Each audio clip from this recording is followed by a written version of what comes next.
Olá pessoal, tudo bem com vocês? Espero que esteja tudo em ordem por aí. Bom domingão, hoje é dia 16, eu sou Bruno Mazzoni, seja muito bem-vindo aqui ao Clube dos Dividendos. Eu vou fazer um vídeo sobre Banco do Brasil. Sei que a temporada de resultado está chegando, então vou tentar aqui correr como de praxe no canal. Sempre que há resultado por vir, eu tento colocar para vocês as principais ações, as mais populares, e aumento a frequência pela qual eu falo delas, né? Então o papo de hoje vai ser BBAS3 e passando para vocês as principais pautas do vídeo será preço-lucro do Ibovespa e as menores, né? Os maiores descontos do Ibovespa. Banco do Brasil tá nele, tá? Tá nesse desconto, tá nessa lista de desconto, além da lista de desconto do preço-lucro, tá na lista de maiores dividend yields. Então eu vou colocar para vocês aqui esses dois papos do BBAS, tanto no desconto do preço-lucro quanto no dividend yield. Depois a gente vai para os múltiplos, comentar um pouquinho sobre múltiplos do BBAS, dividendos, preço justo. Ciclo de mercado, vou utilizar o vídeo do BBAS para colocar para vocês um pouquinho de tagarelação macro. Tá? Ibovespa e FNC versus Ibovespa e FNC, que é o índice financeiro. Market Breadth. BBAS bateu o CDI ou não, depois eu comparo ele com o Itaú, de 1994 para cá. BBAS versus IFNC. BBAS ciclo macro dos preços, gráfico mensal, desde aqui dos anos 2000. Depois a gente vai para o gráfico diário, onde eu tenho o primeiro alvo atingido, e eu vou colocar para vocês no último gráfico desse vídeo aqui, o meu alvo para julho, preço-alvo. Tá certo, pessoal? Então eu vou contemplar aqui muito mais a parte tática, a parte operacional, a parte quem aporta mês a mês, do que fundamentos, porque estamos próximos a vir aí a ter uma atualização do BBAS3. Certo? Sem mais delongas, o disclaimer está na tela e a gente volta já para o início aqui para dizer, pessoal, o Ibovespa continua com 10 vezes lucro, né? Negociando o Ibov, negociando 10 vezes lucro, abaixo da sua média, tá? E abaixo ou mais ou menos empatando ali com um primeiro desvio padrão. Tá? Então é importante colocar isso para vocês. O desconto, o que o Bruno acha, né, nesse gráfico aqui do preço-lucro? O Bruno acha que vai acontecer. Nós estamos nesse momento abaixo da média, que é de 12 e pouquinho, pontilhado preto. O que eu acho que vai acontecer é que as empresas irão lucrar menos, tá? Então o lucro vai diminuir e os preços não vão ceder, vão simplesmente continuar consolidados. Logo, o preço-lucro tende a atingir um nível mais alto pós-temporada de resultados. Tá? Então, pós-temporada de resultados, na média, na maioria ali das companhias do Ibovespa, a gente tende a ter um lucro ou estável ou cedendo, e os preços ou estáveis ou até subindo, tá? Devido à expectativa aí de emergentes, corte de juros, etc. Então, esse preço-lucro, pessoal, ele tende a vir para a média. Tá? Não pelo preço dos ativos irem para cima, mas sim pelo lucro vir para baixo. Tá? Então, acho que as ações lateralizam, certo? E o lucro cai um pouquinho. Essa seria a minha pegada aí macro para os indicadores aqui, principalmente preço-lucro. Tá? E o BBAS, pessoal, diferentemente da média das ações aqui, pode reportar sim um lucro estratosférico, tá? Devido aí a sua principal carteira de crédito provavelmente vai se expandir, tá? Vai crescer, que é a carteira agro, e nós tivemos São Pedro aí sendo bem bacana no segundo trimestre. Então sim, eu acho que o BBAS, diferentemente de uma Vale, diferentemente de uma Petro, deve ter o seu lucro subir, tá? Ou estabilizar, o que pode corroborar ainda mais para esse preço-lucro do Ibovespa subir um pouquinho devido ao lucro cair, não ao preço das ações subirem, o market cap, né? Mas o BBAS, pessoal, está aqui com 4,2 vezes preço-lucro. E o PL médio dos últimos 12 meses, tá, foi de 3,9. Né? Então ele encabeça aqui os 10 menores PLs da Bolsa, que estão concentrados em Marfrig, Petrobras, Vale e Bradespar, né? Aliança Sonai, Suzano, Gerdau, ou seja, é Commodity Futebol Clube, a não ser a Alço, né, a Aliança Sonai, que fez fusão, então o PL foi lá para baixo, e o BBAS. O resto, pessoal, é tudo commodities, tá? Se você considerar a Marfrig também, de certa maneira, commodities. Bacana? Então o BBAS é a única empresa do setor financeiro que está aqui, o que gera mais expectativa de alta. Tá? O que eu acho? Que a partir do terceiro trimestre, e não do segundo trimestre, a gente deva ter, tá, um BBAS estabilizando seu lucro ou até cedendo um pouquinho, enquanto as ações, pessoal, dificilmente vão ceder muito. Tá? Então as ações lateralizando, isso deve jogar o BBAS para os seus 6, para os seus 7 vezes lucro. Tá? Acho que a temporada de preço-lucro do BBS descontado deve ter chegado ao fim, pelo menos o patamar mais descontado, tá? Dividend Yield, as 10 mais, pessoal, vamos ver como que o Ibovespa tá em relação ao Dividend Yield. Então, o Dividend Yield do Ibovespa hoje está um pouquinho abaixo de 10. Tá? A média, pessoal, é 4,5, 5. Agora, desvio padrão está lá em 7,5 para cima, 2,5 para baixo. Se a gente tirar Petro e Vale, tá? Que é a verdinho aqui, ó, aí a gente está na média. Então perceba que o Ibovespa, dentro de um ciclo econômico, de maneira geral, tirando Petro e Vale, né, tirando o commodities ali, ó, a gente está na média. O Ibovespa está na média, não está nem caro e nem barato. Tirando a Petro e Vale, nós temos o Dividend Yield na média. Então isso é interessante de se acompanhar, porque as duas grandes empresas da composição do nosso índice pagaram muitos dividendos nos últimos anos, principalmente em 2021 e 2022. Tirando essas duas companhias e olhando mais para as outras empresas do índice Bovespa, a gente já percebe, né, uma economia não tão bombando quanto commodities. Então, o boom de commodities que nós tivemos de 2020 a 2022, tá? Principalmente de 2016 a 2020, não foi um boom, foi uma alta das commodities, o que ajudou, tá? Mas o boom realmente veio pós 2020 até 2022 para o petróleo, 2021 para o minério de ferro. Nós temos já em 2023 a possibilidade de ver tanto Petro como Vale darem uma diminuída no seu dividend yield. Qual é a empresa que mais pagou dividendo nos últimos 12 meses, pessoal? Petrobras, 54%. Outra grande, CSN, tanto a mineradora quanto a siderurgia. Depois, Gerdau, tá? E aí vem Banco do Brasil. Veja que Banco do Brasil e BBAS, pessoal, são as únicas companhias 100% não conectadas com commodities, tá? Ou diretamente, né? A BBAS está conectado com o agronegócio, não deixa de ser commodities, né? Mas vejam o quão concentrado é os dividendos do nosso Ibovespa. O que eu quero dizer com isso? Eu comecei a investir em 2010, tá? Então olhar para esse dividendo da Petro, olhar para esse dividendo da Marfrig, pode ser também, mas menos, tá? Olhar para a Gerdau, para a CSN, para a Semin, pessoal, e achar que esse dividendo é eterno, tá? De 50%, 20%, 13%, 15%, não. Tá? Eu acho errado. Não cometa esse erro que eu cometi, por exemplo, em 2010. Tá? Porque essas empresas passam sim 12, 24, 36 meses pagando michuruca de dividendo, porque passam a concentrar ou passam a valorizar mais caixa, tá?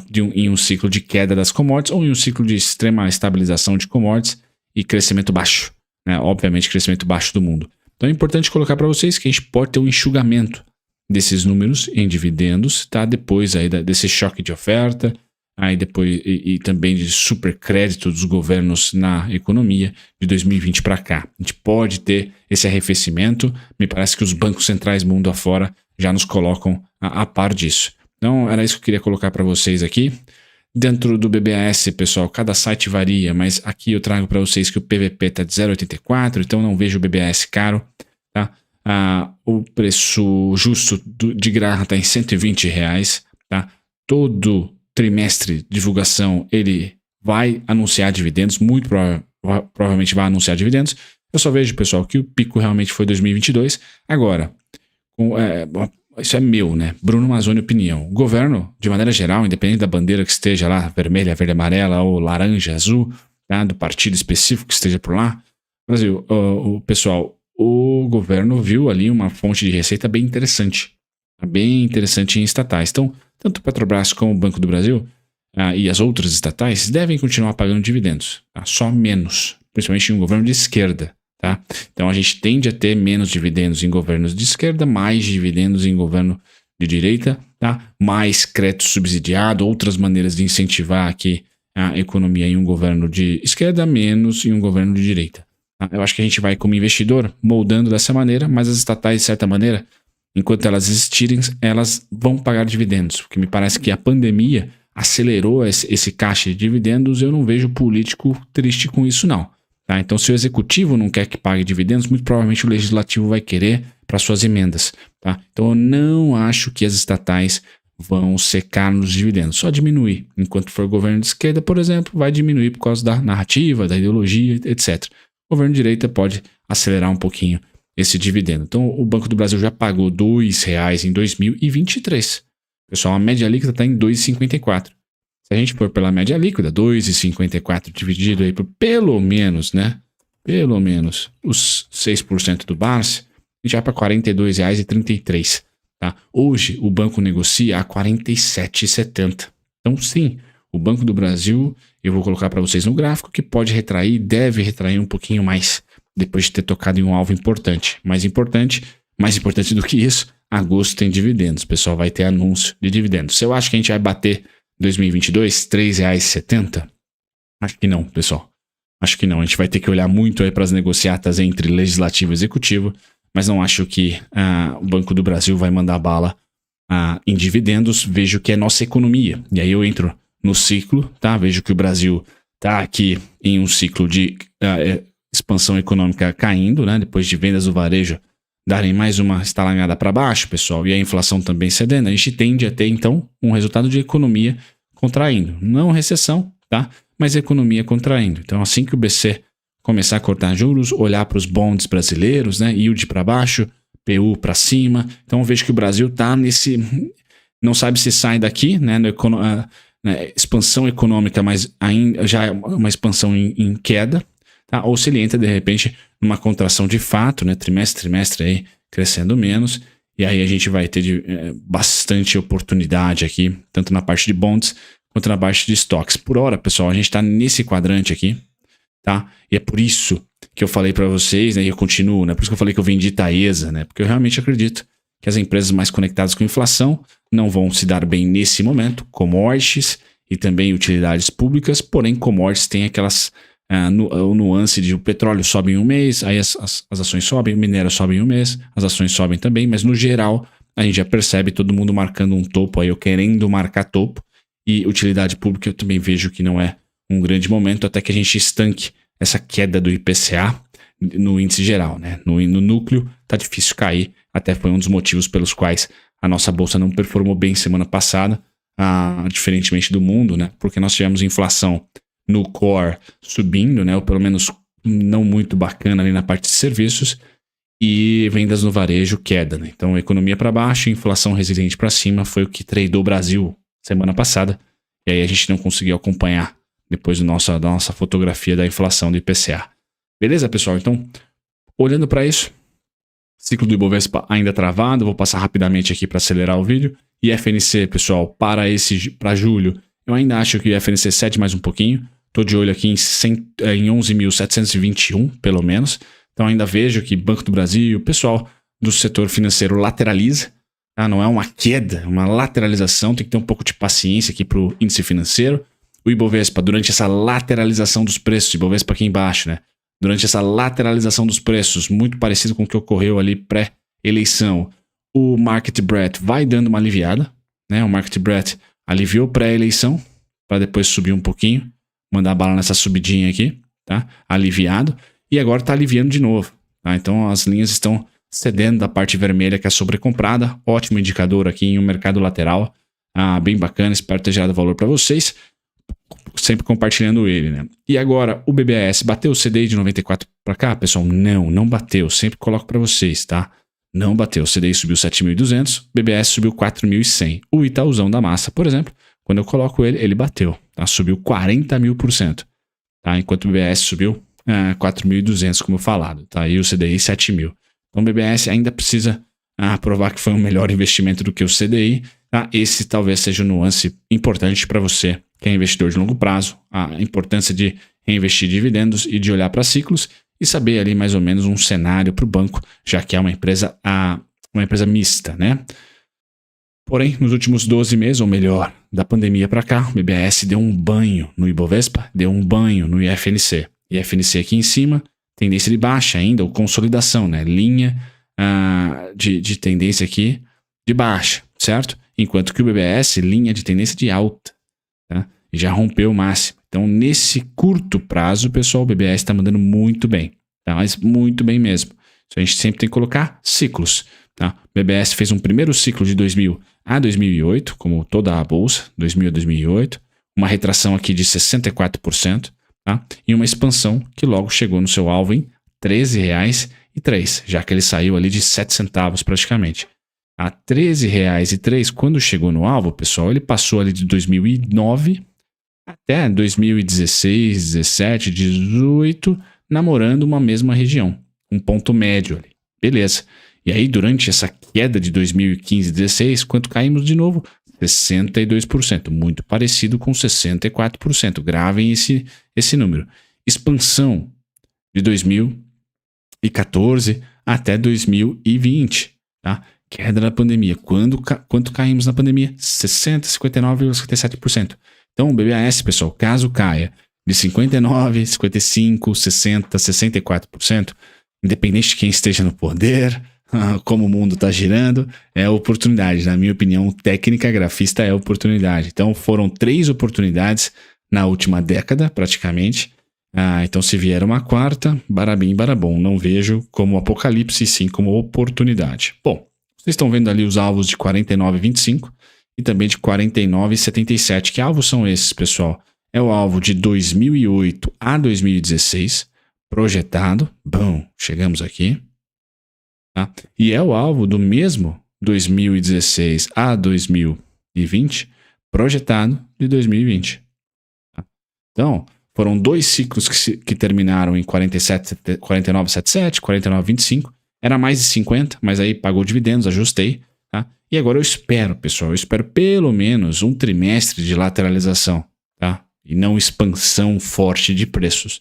Esse é meu viés, mas ele pode expandir. Eu só não vou ter alvo nesse momento para essa expansão. Então eu espero uma lateralização, que o apocalipse dessa lateralização, pessoal, é R$ 26,47. Muito difícil de acontecer, tá? Queria dizer para vocês no gráfico mensal, desde 2000 para cá, tá? O melhor ponto de compra nesse momento, 60% de queda, aquela coisa toda bonita, tá lá nos 26,47 nessa região.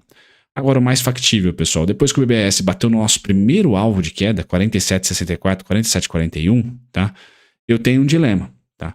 Para esse segundo trimestre, quais são os alvos de alta? Mais fácil de falar. 49,77, já dito, 51,10, tá? São os 2 alvos de alta aqui, onde Bruno, pelo meu cenário, acho que no curto prazo ele não passa, tá? Até pela falta de interesse atual aqui de liquidez, né? Diminuiu bastante a liquidez do BBS. Então, vou acreditar que a gente se mantém ali meio quietinho, tá? Até agosto, até o próximo dividendo, tá? E a região de maior volume da expansão de alta atual tá na casa dos 43,9 até os 39,82. Agora, qual que é meu preço-alvo para julho, pessoal? E aí finalizo aqui para vocês. Meu preço-alvo para julho tá aqui, ó. Bom, 46,14, tá? Essa faixa de preço é muito importante. E aí, qual que seria o meu cenário? Bate no 46,14, pode ir um pouquinho para baixo, um pouquinho acima, né? Ficar no 46 e alguma coisinha, tá? E volta forte, tá? Para 48, 49, 77, 51 e 10 e fica lateral, tá? Se o resultado não vier bacana, pessoal, queria dizer para vocês que sim, muito provavelmente o volume ele puxa preço, tá? E aqui está o volumão. Tá? Aqui está o último grande volume, nessas faixas de preço aqui. Tá? 39,82 aos 43,9. E aí eu trago para vocês o outro gráfico de novo, que tem um pouquinho mais de recheio nesse miolo aqui, ó, 36,87, 37,77, 39,82, 40,63, 43,9. Tá? Mas a minha expectativa, e para finalizar o vídeo, é que ele venha somente para os 46,14. E aí sim, lateralize entre 46 e 14 sendo a melhor, o maior desconto aqui para o mês, tá? Maior desconto aqui para o mês. E a parte que não é muito interessante para o alocador de longo prazo aumentar a posição é dos 49,77 para cima, tá? Quem está acreditando em expansão, tá? 49,77 é preço teto, 51,10 é prêmio, é muito caro, tá? Então você, a partir dos 46,14, para quem aloca para o longo prazo, eu vejo desconto em julho. Isso no viés de quem está acreditando que o mercado é de expansão já em 2023. Se você está mais parecido comigo, tá? O 46,14 não é para você dar um aumento de compras aqui, é só para você voltar. A partir dos 46,14 você volta a aportar no BBAS. E aí você acelera nos 43,9 para baixo. Tá? Nos 43,9 para baixo. Então são 2 cenários, tá? Onde o céu é o limite, pessoal. São 2 grandes fluxos que foram conquistados. Então agora eu preciso, né? Eu preciso da pernada de baixa, para conseguir aí sim projetar mais um fluxo de alta. Por hora a gente não tem essa pernadinha, é muito migué essa pernadinha para eu projetar mais um ciclo de alta aqui pro BBAS, naquele gráfico mensal. O que eu tô precisando, o que eu tô faltando, o que tá faltando agora é isso aqui, ó. Tá um pouquinho que seja. Tá um pouquinho que seja para eu fazer mais uma expansão aqui para os R$60, para os R$70. Vamos ver para qual será o próximo grande alvo. Mas a tendência é de alta, tá tranquila. Só quis colocar para vocês aqui os piores cenários, que na verdade são os melhores. Para quem investe para longo prazo, tá? O gráfico está dessa maneira, nesse momento. Então, se por um acaso a gente ceder para os 46, pessoal, e 14, eu já vou poder, né, na minha leitura, pegar toda essa pernada aqui, mais curtinha de preços, tá? E projetar a partir dos 46. E aí sim, jogar um alvo para vocês lá muito próximo dos R$60. Tá? Por hora, a queda é muito baixinha e não colocou medo em ninguém, vamos assim dizer, não trouxe dinheiro novo. Eu acho que o volume de quem vai brigar por novas compras, trazer mais dinheiro para o mercado, está aqui, ó. Tá nessa fase de preços. Então o preço precisa pelo menos se aproximar aqui dos 46,14 para eu começar a trazer para vocês os fluxos de altas aqui menores, tá? Para a gente projetar a partir de um possível pullback, retração. Certo, pessoal? Um grande abraço, até o próximo vídeo. Tchau, tchau.